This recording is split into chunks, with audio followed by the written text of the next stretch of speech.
Assalamu alaikum. Good morning, everybody. Today and in the coming few lectures, we'll start to talk about the lymphatic system and the immunity.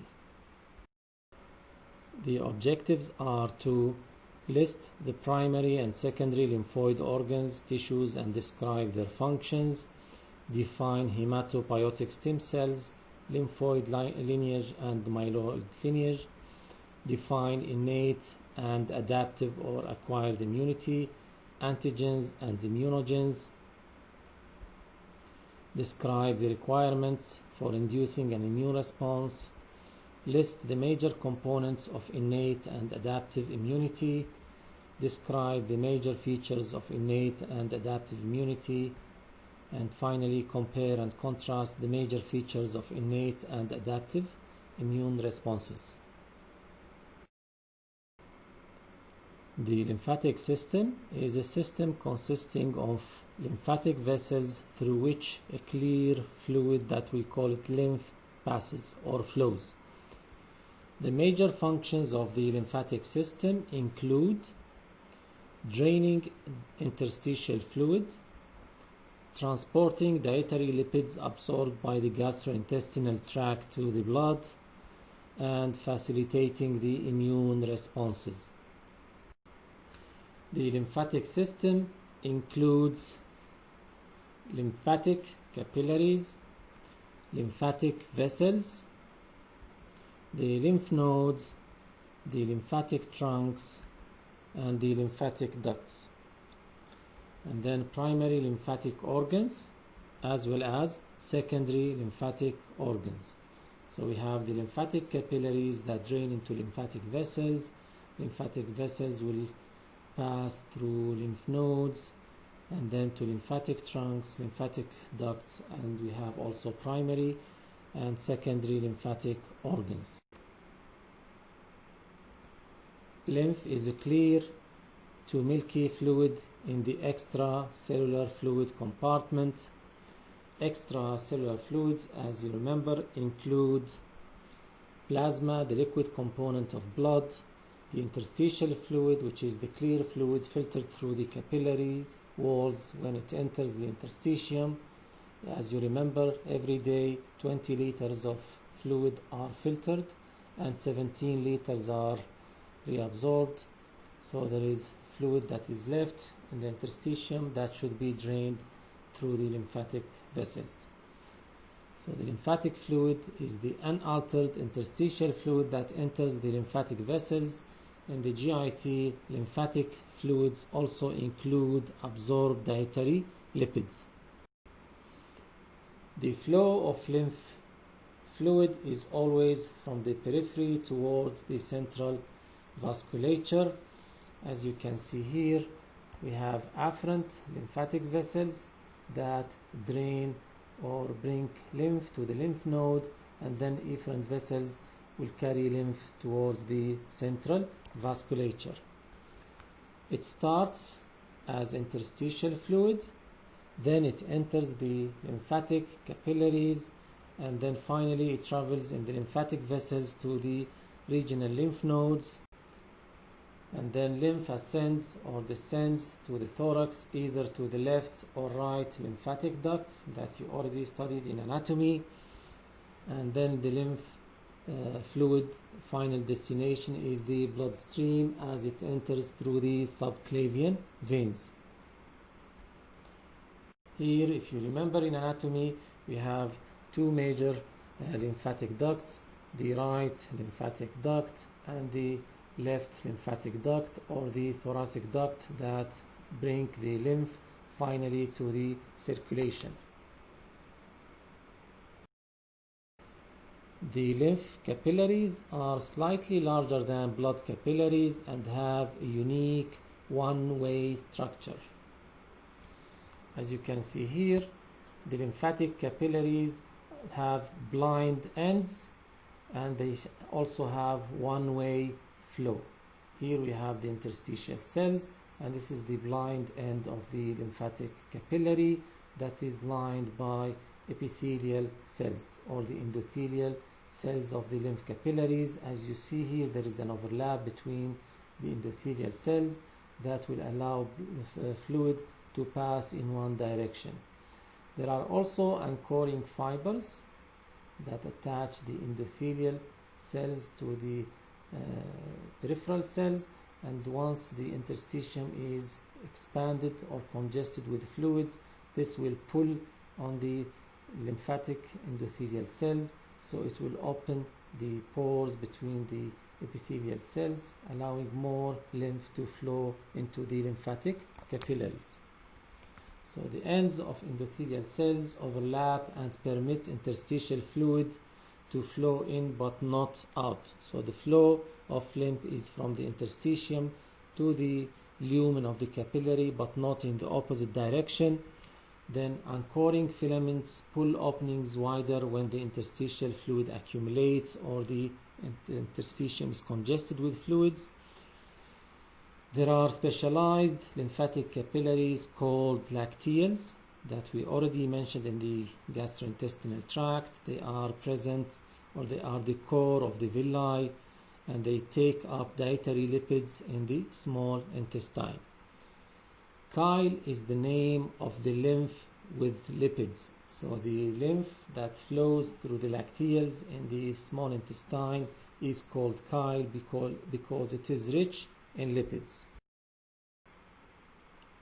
The lymphatic capillaries join or unite to form larger lymphatic vessels which resemble veins in structure but have thinner walls and more valves. Lymphatic vessels pass through lymph nodes, and the lymph nodes are encapsulated organs with masses of B and T lymphocytes and function as lymph filters. And we'll discuss them in more details in one of the coming slides. The lymphatic fluid is moved by pressure in the interstitial space and the milking action of skeletal muscle contractions, as well as the respiratory movement, in a similar way to the venous return. An obstruction or malfunction of lymph flow leads to edema from fluid accumulation in the interstitial space. So any obstruction or malfunction of the lymphatic vessels can cause edema, as we studied in the lecture of blood flow. As I said earlier, the lymphatic system also contains a number of primary and secondary organs and tissues widely distributed throughout the body, all with the purpose of facilitating the immune response. Examples of the primary and secondary lymphatic organs and tissues: the thymus, the lymph nodes, spleen, red bone marrow, and so on. The primary lymph organs are the bone marrow and the thymus, and they are primary lymph organs because they are the sites where stem cells divide and become immunocompetent or capable of mounting an immune response. The secondary lymphatic organs are sites where most immune responses occur, including the spleen and the lymph nodes, as well as other lymphoid tissues such as the tonsils and the lymphoid tissue that is present in the alimentary canal.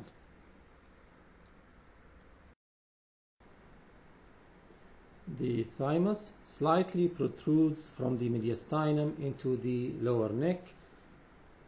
It is palpable in infants because it has a larger size and its mass is about 70 grams, and it atrophies by puberty. It is scarcely distinguishable from surrounding fatty tissue by old age. And as you see here, this is the location of the thymus. The thymus has an outer cortex that is composed of large number of immature T cells which migrate from their birthplace in the red bone marrow. The immature T cells will proliferate and begin to mature with the help of dendritic cells derived from monocytes and specialized epithelial cells. They help educate T cells through positive selection only about 25% of those immature T cells will survive. The inner medulla is composed of more mature T cells. So the cortex contains mainly immature T cells that arrive from the red bone marrow, and the inner medulla is composed of more mature T cells.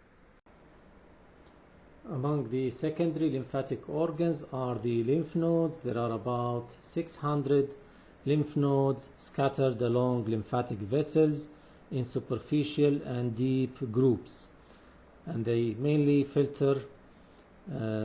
they serve as filters to trap and destroy foreign objects in lymph fluid. Important groups of regional lymph nodes include the submandibular lymph nodes, the cervical lymph nodes in the neck, axillary lymph nodes in the axilla, mediastinal lymph nodes in the mediastinum around the aorta, the bronchi and the esophagus, and the inguinal lymph node in the inguinal region.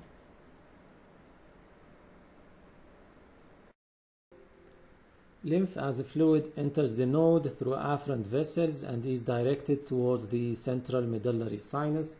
As you can see here, that the lymph enters the lymph node from its surface through the afferent lymphatic vessels. Then efferent vessels convey lymph, antibodies and activated T cells out of the node at an indentation called the hilum. So here at the hilum we can see that the efferent vessels leave the lymph node. We can see that the lymph node contains germinal centers in the outer cortex that are rich in many immune cells, as we'll discuss these types of immune cells later on. The spleen is the body's largest mass of lymphatic tissue. The parenchyma of the organ consists of white pulp, which is composed mainly of lymphatic tissue where lymphocytes and macrophages carry out immune functions, and the red pulp, blood-filled venous sinuses where platelets are stored and all the red blood cells are destroyed. And as you see here, this is the internal or the visceral surface of the spleen. This spleen, as I said, is composed of white pulp, mainly lymphocytes and macrophages around the central arteriole, and red pulp that is composed of sinusoids, where platelets are stored and all the red blood cells are destroyed.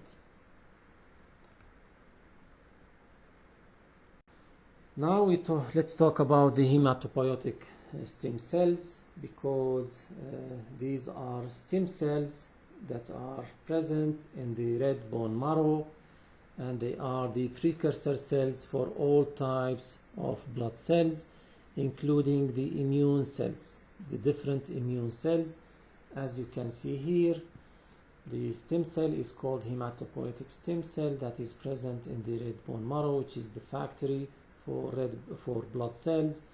The hematopoietic stem cells divide and can give me two lineages. One is the myeloid stem cell and the lymphoid stem cell. And as you can see, this happens in the red bone marrow. Then the myeloid stem cells will give me reticulocytes that are the precursors for the red blood cells.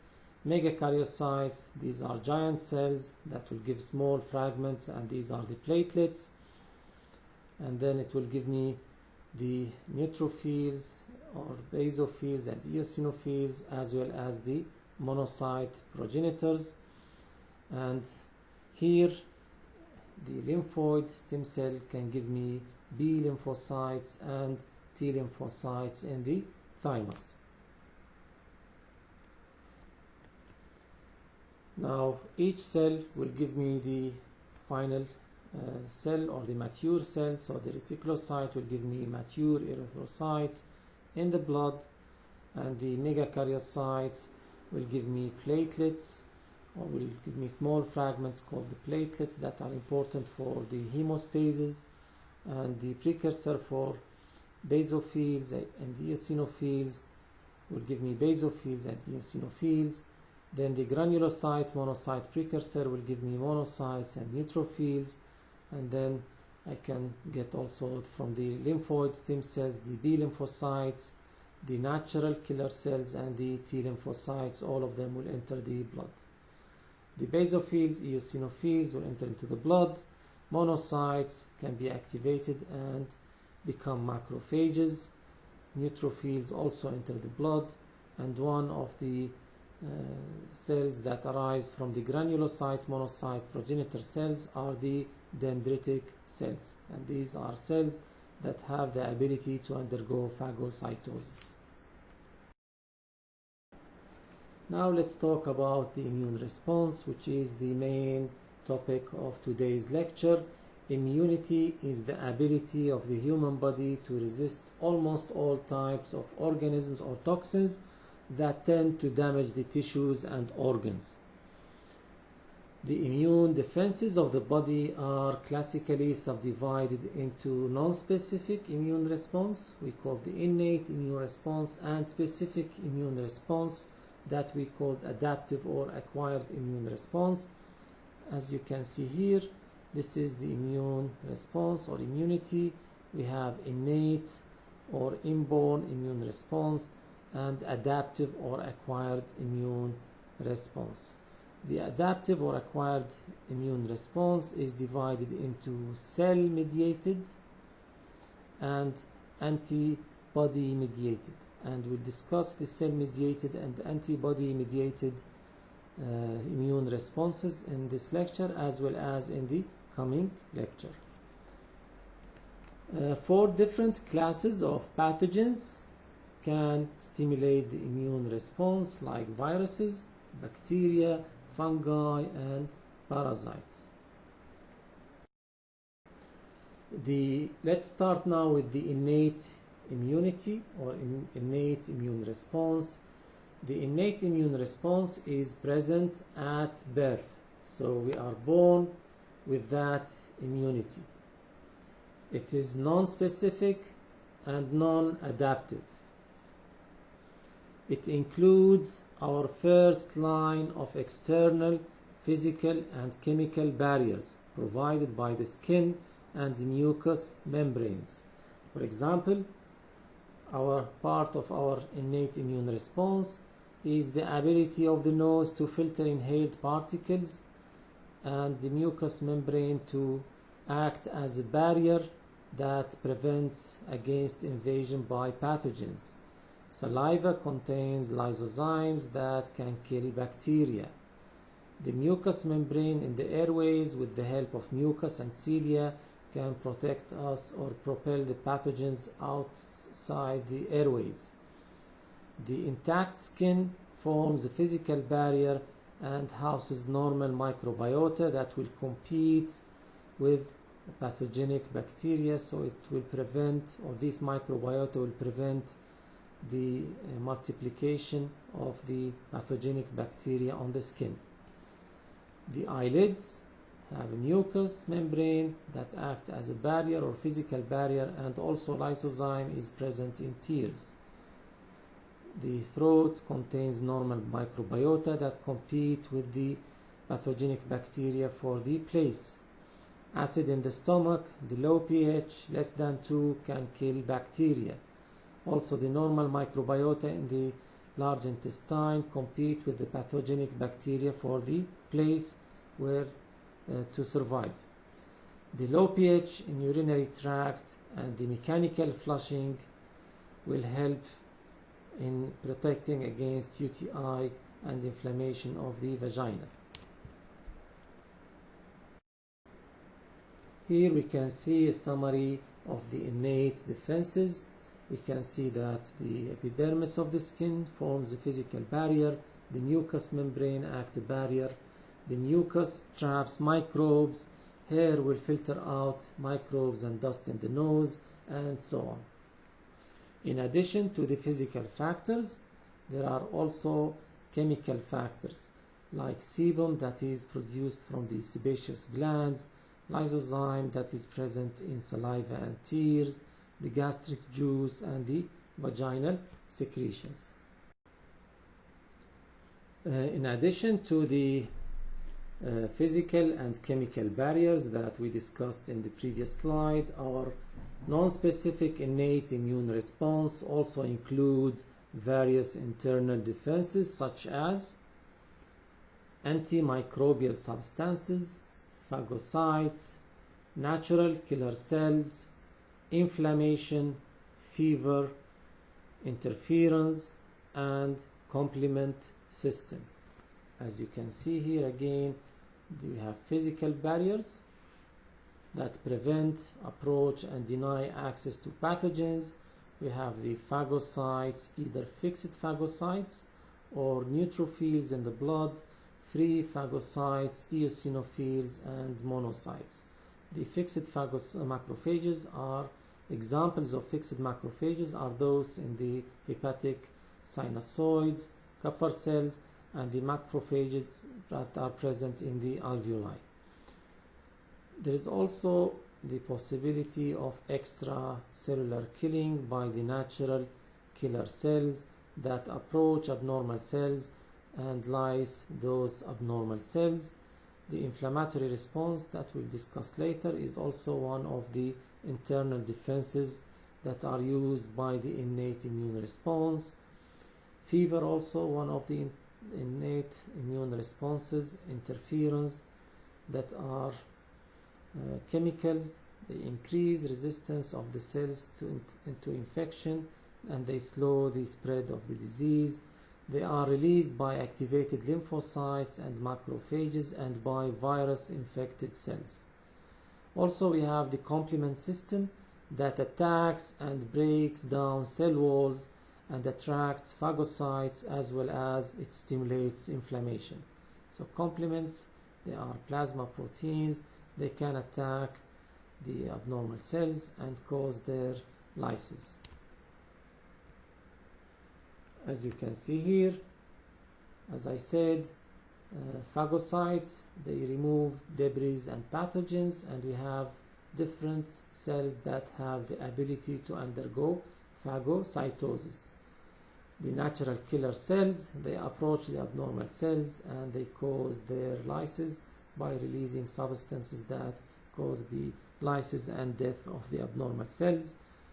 Interference, as I said, are chemicals released by activated lymphocytes and macrophages and virus-infected cells, and their role is to increase resistance of cells to infection, and they decrease or slow down the spread of the disease. Complements, as I said, they are proteins, plasma proteins. When activated, they break down cell walls, they attract phagocytes, and they stimulate inflammation. Phagocytosis is a non-specific process wherein neutrophils and macrophages from monocytes migrate to an infected area. So the phagocytes are attracted to the area with infection, and there they will do their action. There are 5 steps in phagocytosis. The first step is chemotaxis, or the attraction of the phagocyte to the site of infection. Then adherence. The phagocyte will adhere to the microbe, and then ingestion by phagocytosis, and then the digestion of the vesicle or the ingested vesicle by lysosomes, and finally the pathogen is killed. So there will be a residual body of indigestible material that will be kept inside the phagocyte or the macrophage, if we are talking about the macrophage. And this is a photo showing phagocyte ingesting a microbe, bacillus or rod-like bacterium. Fever is an abnormally high body temperature due to resetting of the hypothalamic thermostat, and you will discuss the regulation of body temperature, and you will know more about the hypothalamic thermostat at the end of this course. It is a non-specific response that speeds up body reactions increases the effect of endogenous antimicrobials and sequester nutrients from microbes. So fever to some extent is beneficial part of the innate immune response and help us to overcome the infection or the invasion by the microbe. Inflammation is a defensive response of almost all body tissues to damage of any kind, either by infection, burns, cuts, and etc. The four characteristic signs of and symptoms of inflammation are redness, pain, heat, and swelling. It is a non-specific attempt to dispose of microbes and foreign materials, dilute toxins, and prepare for healing.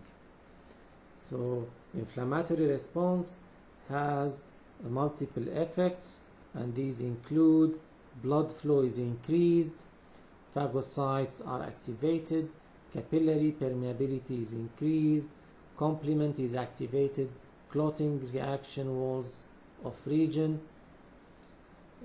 temperature is increased, and specific defenses are activated.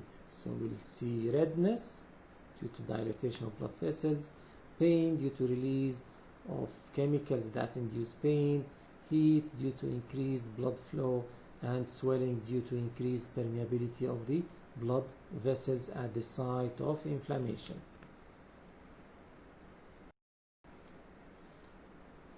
The inflammatory response has three basic stages.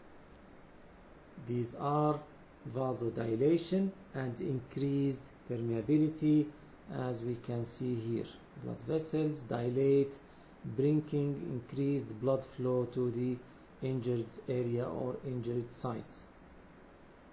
The cause of inflammation here in this example is injury to the skin. The skin is torn and microbes entered through the wound, and there is the microbes release dissolved poisonous substances that will induce an inflammatory response. The second basic stage of inflammation is immigration, which is movement of phagocytes from the blood, here as we see, into the interstitial space and then to the site of damage. So they will move and migrate to the site of damage. Number 3, there will be tissue repair. The lymphatic drainage removes the dissolved poisonous substances for healing to occur. So the end result is the promotion of healing. Vasodilation allows more blood to flow to the damaged area, which helps remove toxins and debris. Increased permeability permits entrance of defensive proteins like antibodies and clotting factors to the site of injury. Other inflammatory mediators that are important in inflammation are histamine, kinins, prostaglandins, leukotrienes, and the complement factors. Immigration of phagocytes depends on chemotaxis, or the attraction of phagocytes to the site of injury. Neutrophils predominate in early stages, but they die off quickly. So the first line of defense against bacteria are neutrophils, then monocytes that need a bit longer time to arrive to the tissue or to the site of injury, will transform into macrophages and become more potent phagocytes than neutrophils. Pus is a mass of dead phagocytes and damaged tissue that is usually found at areas of intense inflammation. Pus formation occurs in most inflammatory responses and usually continues until the infection subsides. The inflammatory response is depicted in this graphic, as you can see here. There is damage or tissue damage, microbes will enter, and this will attract first the neutrophils, and then the neutrophils are short-lived, so this will be followed by the macrophages or the monocytes that will transfer into macrophages, and both neutrophils and macrophages are able to undergo phagocytosis to eliminate the microbe. Edema results from increased permeability of blood vessels, as I explained earlier, and pain is a prime symptom, which results from sensitization of nerve endings by the inflammatory mediators or inflammatory chemicals that are released at the site of injury or at the site of inflammation. And here we can see a summary of the innate defenses. We have a second line of defense, and these are the internal defenses. The first line was the physical barriers like skin and mucous membrane and their related structures. The second line of defense are internal defenses like interferons that protect uninfected host cells from viral infection. Complement system causes cytolysis of microbes, promotes phagocytosis, and contributes to inflammation. Iron binding proteins, they inhibit the growth of certain bacteria by reducing the amount of iron that is available for those bacteria. Antimicrobial proteins have broad spectrum antimicrobial activities and attract dendritic cells and mast cells to the site of inflammation. We have another second line of defense is the natural killer cells. They kill infected target cells by releasing granules that contain perforin and granzymes. The phagocytes then kill the released microbes. Phagocytes, they ingest foreign particulate matter. Inflammation confines and destroys microbes and initiate tissue repair. Fever intensifies effects of interferons, inhibits growth of some microbes, and speeds up body reactions that aid repair. With this slide, we finish this part of the immune response, which was the innate immune response. In the coming lecture, we'll speak about the adaptive or acquired immune response. I will appreciate if you have any questions to send them by email, and see you next lecture. Thank you very much for your patience, and goodbye.